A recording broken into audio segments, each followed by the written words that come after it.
Hey guys, Booligan here with Booligan Airsoft and Shooting Sports, taking an updated look at my Echo 1 AR57 SRU custom space gun build thing.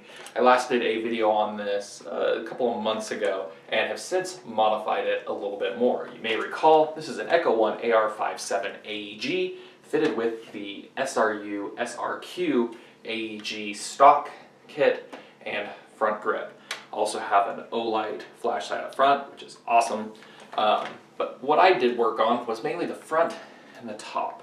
So up top here you may notice what appears to be a G36 carry handle scope, and you would be correct, mostly.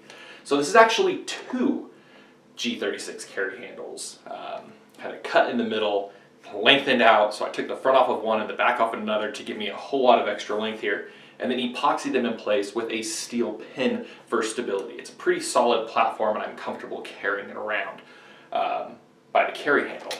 Also up front we have an aluminum mock integrated suppressor type thing. That was the look I was going for, was something similar to the real integrally suppressed AR57 uppers. This is made out of aluminum. It was designed to be 3D printed, and I actually had a 3D printed prototype, tweaked that a little bit, and then had this aluminum one manufactured. And the links to the gentleman on Instagram that designed it and built it will be in the information section below. So, how this thing works now is you've got a 3x magnification scope built into the carry handle, as well as a Doctor style reflex sight up top for close range engagements, and it looks really cool.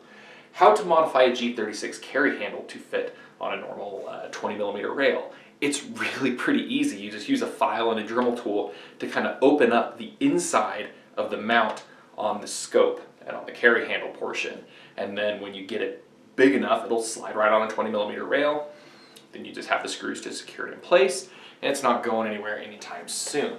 The one question I get asked about this is, how do you reload it, since this is a top loading gun? You'd think with this thing in the way it would be a big problem, and it's really not. Really no more than loading an AR57 normally is. So there's a couple different ways to do this. You can reach around with your thumb to activate your magazine release, because this is your magazine release up here. For sake of this video, pull that back, and you don't have to lift it very high to get it out of the way. It just needs to go a little bit, and you're in business. Obviously it takes some practice, obviously easier when you're not trying to do it in front of a camera, but you can certainly get some pretty quick reload times down without too much muss and fuss, as I futz around with it, of course, and kind of get it jammed up, but it got on there. The low caps of these hold around 70 rounds. High caps hold like 300 or 400, so they have pretty good capacity on them. So reloads aren't going to be too often, especially if you're using high caps. So yeah, this project was just kind of to show what you can do with an unusual base gun, because not many people are messing around with the AR57. A very cool kit from SRU, and just a little bit of handiwork and creativity to really make this thing your own. Stay tuned, more projects like this will be coming in the future, as well as some pretty cool real firearm projects as well. So stay tuned, and thanks for watching. Let's go hunt some bugs.